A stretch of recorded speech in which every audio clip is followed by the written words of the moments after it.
சொத்து குவிப்பு வழக்கில் பறிமுதல் செய்யப்பட்ட முன்னாள் முதலமைச்சர் ஜெயலலிதாவின் நகை, புடவை உள்ளிட்டவை தமிழ்நாடு போலீசாரிடம் ஒப்படைக்கப்பட்ட நிலையில் பலத்த பாதுகாப்புடன் கர்நாடகாவிலிருந்து சென்னைக்கு கொண்டுவரப்படுகின்றன. இது தொடர்பான கூடுதல் விவரங்களோடு இணைக்கிறார் செய்தியாளர் சுசித்ரா. விவரங்கள்.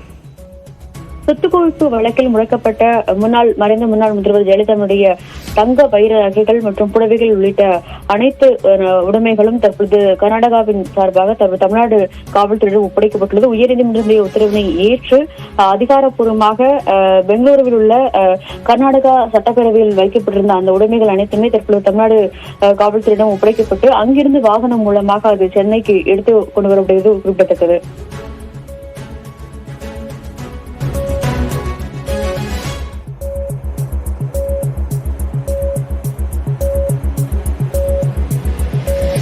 நகை, பணம் உள்ளிட்ட பொருட்களை தமிழக அரசிடம் ஒப்படைக்க எதிர்ப்பு தெரிவித்து மறைந்த முதலமைச்சர் ஜெயலலிதாவினுடைய அண்ணன் மகள் வழக்கு தொடர்ந்திருந்தார். அந்த மனு மீதான விசாரணை என்னவாக இருக்கிறது சுசித்ரா?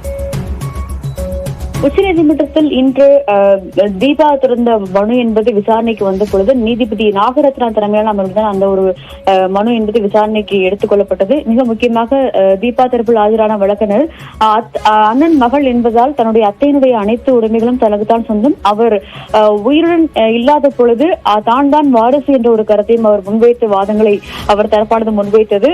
மிக முக்கியமாக இந்த விவகாரத்தை பொறுத்தளவு சொத்து குவிப்பு வழக்கில் ஜெயலலிதா இறந்ததன் காரணமாக அவருக்கு அபேட்மெண்ட் மட்டுமே வழங்கப்பட்டுள்ளது.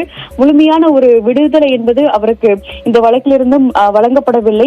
அபேட்மெண்ட் என்ற அடிப்படையில் ஒருவர் இருந்ததால் உயர்நீதிமன்றம் மற்றும் உச்சநீதிமன்ற தீர்ப்பு என்பது செல்லாது என்று ஆகிவிடாது என்ற ஒரு கருத்தை நீதிபதிகள் தெரிவித்திருக்கிறார்கள். அதே போல இந்த விவகாரத்தில் தமிழ்நாடு அரசிடம் இந்த உடைமைகளை ஒப்படைப்பதற்கு எந்த ஒரு தடையும் இல்லை என்ற ஒரு விளக்கத்தை நீதிபதி நாகரத்னா தலைமையிலான அமர்வானது மீண்டும் திட்டவட்டமாக தெரிவித்துள்ளது.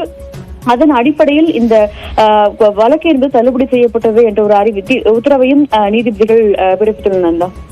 நன்றி சுசித்ரா, விரிவான விவரங்களுக்கு.